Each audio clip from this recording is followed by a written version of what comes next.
Sharq Turkistonda Xitoyning atalmış tarbiyalash markazi nomi ostida lagerlarga qamalgan, soni taxminan 4 milliondan 6 milliongacha bo'lgan Uyg'ur va qozoqlarning organlarining o'g'irlanganligi o'ttirg'i chiqdi. Eng yangi uchurlarga asoslanganda Xitoy turmusida shahid bo'lgan Umar Bakkalining 78 yoshli dadisining badanining kesilganligi va ba'zi organlarining o'g'irlanganligi bildirildi.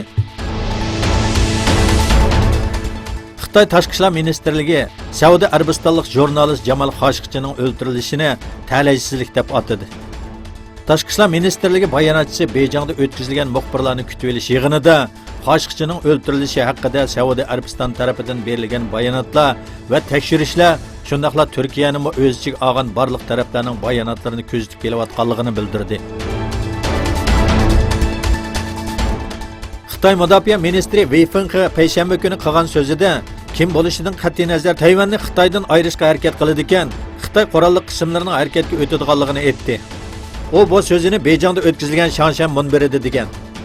Janubiy Xitoy dengizi Amerika va Xitoy orasidagi asosli masalalarning biri. Bu rayonda nurg'un davlatning egilik huquq talash tortishi bor.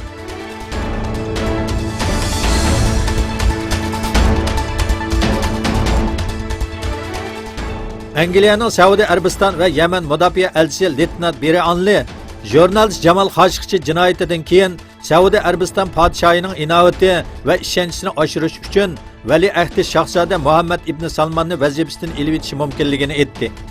U yana Salmonning xon jamiyati a'zolari va maslahatchilar bilan ko'rishgandan keyin valiahdlik o'rniga kimni tayinlashni qaror qilganligini bildirdi.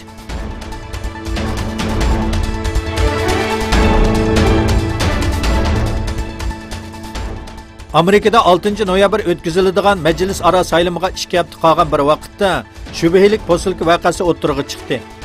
Amerika dushanba kuni Jorji Sorosga, chorshanba kuni Barack Obamaga va Hillary Clintonga ichiga bomba qachilangan posilka avatildi. Artist Robert De Niro va sobiq prezident Joe Biden o'xshash ahvolga yo'liqdi.